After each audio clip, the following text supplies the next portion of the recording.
পুরোটা জীবন তিনি ইসলামের জন্য ব্যয় করে দিয়েছেন। এই রাসূল আমাদের জান্নাতে নিয়ে যাওয়ার জন্য, আমাদেরকে ইসলামের পথে নিয়ে আসার জন্য কত কষ্ট করেছেন তিনি। এই রসুলকে নিয়ে বর্তমান সমাজের কিছু লোকেরা তারা মুসলিম দাবি করে। কি দাবি করে? মুসলিম দাবি করে। তারা রাসূলুল্লাহ সাল্লাল্লাহু আলাইহি ওয়াসাল্লামকে অরুচিকর মন্তব্য করে দেয়।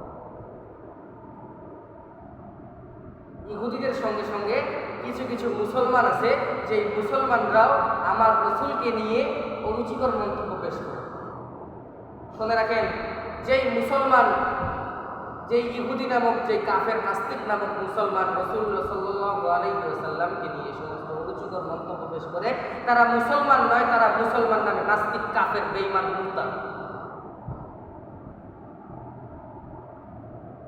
রাসূলুল্লাহ সাল্লাল্লাহু আলাইহি ওয়াসাল্লামকে নিয়ে যে ইহুদিরা অরুচিকর মন্তব্য পেশ করে, তাকে মানে না, তাকে হে করে,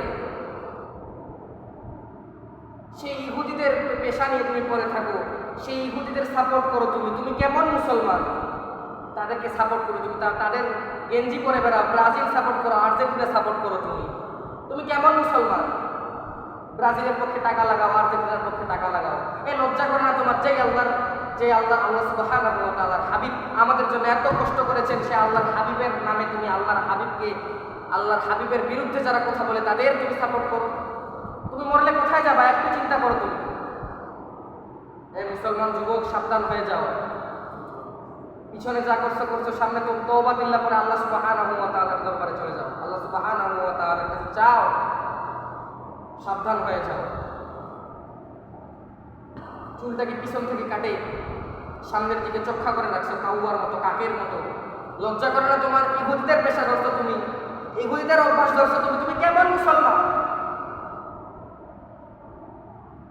আমার হাবিবকে যারা গালিগালাজ করে, হাবিবের বিরুদ্ধে যারা কথাবার্তা বলে, তাদের পেশা নিয়ে তুমি করে আছো।